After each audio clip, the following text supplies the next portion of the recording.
Since when do you not like avocado? Since the day I said, gross, what is this? And you said avocado. I hope you enjoyed Emily being a lot more likeable last episode, because she's unfortunately back to her condescending ways. I read my newsletter. What was the picture on the cover? There's a picture of a really rich kid in plaid. It was a spotted owl. However, since Lorelai is less prepared to tolerate her mother trying to manipulate her, Emily's going to have to try her hand at manipulating Rory instead. So you have a formal coming up? Yeah, but I don't think I'm gonna go. Nonsense, of course you're going. Mom, if Rory doesn't want to go, she doesn't have to go. Making her feel guilty about not wanting to attend Chilton's dance, which is being held. If she doesn't want to go, then it must be because of something you said. Mom, I said nothing, okay?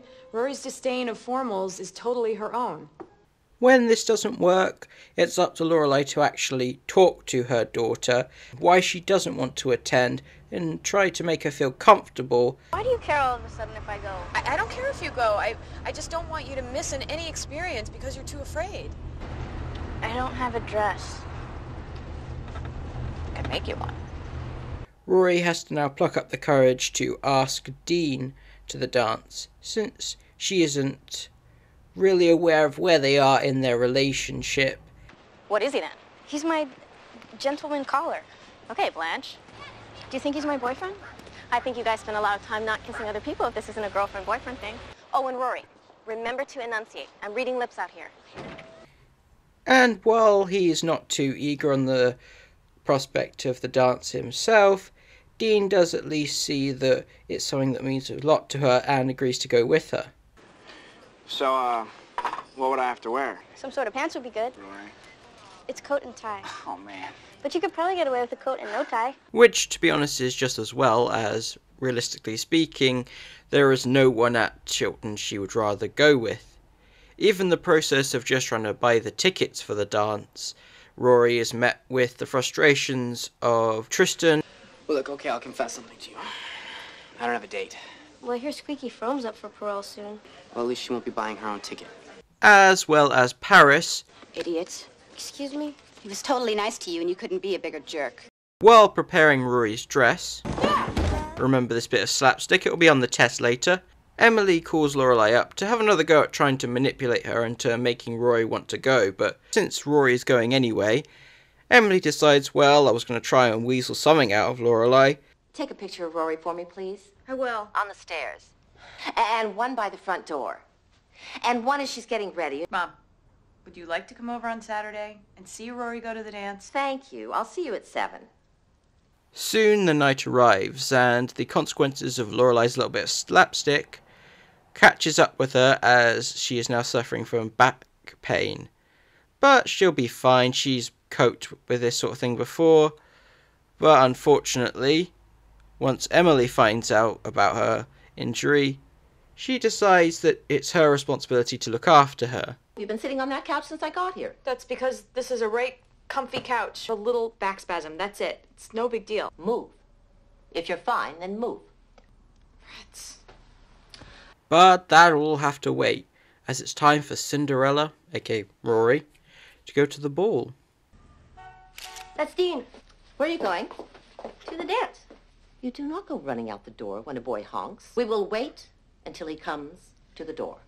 Unfortunately for Prince Charming, He's not a very bright boy, is he? he wasn't counting on the strict rules of Emily and being forced to meet her. Hey, Dean. Meet my mother, Emily Post. You guys are out of here. Have fun. Be home by 11.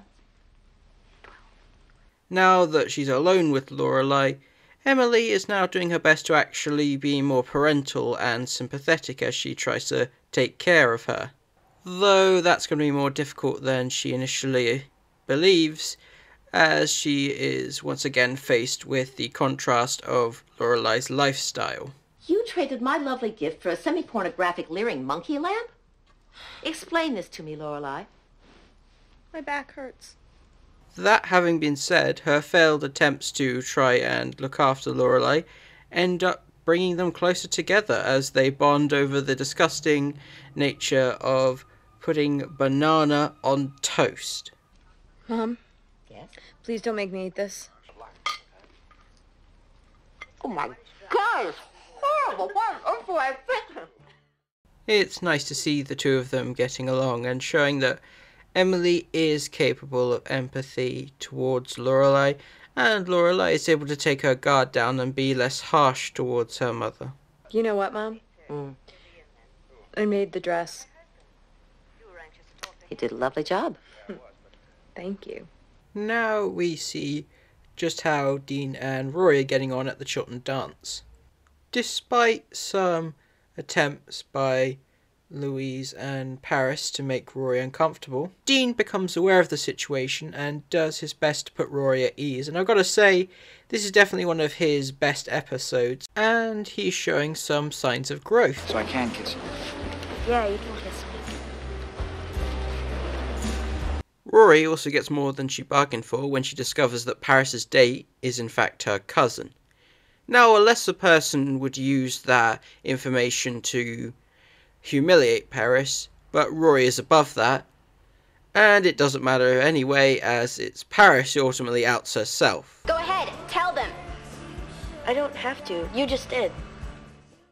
Back at home, everything seems to be going well for Lorelai and Emily for once, as they seem to be on much stronger terms than they have been in a very long time. Thank you, Mommy. As they prepare to leave, Dean encounters the dreaded Tristan. And I'll give further props to Dean that he does his best to avoid Tristan's conflict and is pretty much goaded into the fight by force. We should go. Oh, why? Little girl's gotta be home. Stop. No, I think you two make a very cute couple. You seriously trying to act tough? You're wearing a tie, for God's sake. I'll call you when I need my taxes done. You don't want to fight me, Tristan. Why not? Because I'll kill you, idiots. However, this fight actually does benefit Dean and Rory. Having my boyfriend defend my honor, it's weird. Boyfriend? Are you my boyfriend? Well, I am if you want me to be. I do. Okay. And the two round off this surprisingly successful evening, despite a few bumps along the way, with a book reading session at Miss Patty's. And so ends Rory's dance. Is what I would be saying if it weren't for the fact that Rory's not home. Rory's what? What are you doing? Call the police! Call the police! Mom, stop it! What are you doing? I'm looking for the phone. What do you think I'm doing? for it turns out Rory and Dean had the very unfortunate accident of falling asleep while reading. Of course, nothing happened, but from everyone else's perspective, that isn't clear. Let's just try and be calm until we know what happened. What do you mean until we know what happened? We know what happened. No, we don't. They were out all night. What follows is arguably one of the best moments of the entire show, and ultimately demonstrates why she and Lorelai can't get on. I've watched you do a lot of stupid things in your life, and I have held my tongue. You what? But I will not stand by and let you allow that girl to ruin her life. She's going to ruin everything just like you ruined everything. No, she's not. No, she's not. No, she's not. Rory is a good kid, Mom. If I was so controlling, why couldn't I control you running around and getting pregnant and throwing your life away? Get out. What? They can be civil, she can be quite caring towards Lorelai, and Lorelai can be open to her mother, but at the end of the day, that issue surrounding Lorelai's pregnancy and running away from home has left a scar that, although they can ignore sometimes, it's never forgotten. Maybe I was some horrible, uncontrollable child like you say, but Rory isn't. If you can't accept that or believe it, then I don't want you in this house. However, even though she denies it and defends Rory, part of her still believes it enough to scold Rory for her absence, You can't do this, period. Nothing happened. even though ultimately she had done nothing wrong. Well, I'm sorry. I'm sorry that I screwed up, and I'm sorry that you got yelled at, but I didn't do anything. And you know it. And now we end Rory's dance. It's probably far too early to be wondering about the top 10 best episodes overall, but this is definitely a strong contender. Fantastic characterization and performances from our main characters, and we get to see a bit more of characters like Paris and Tristan. We see why Paris is a more sympathetic character and why Tristan isn't.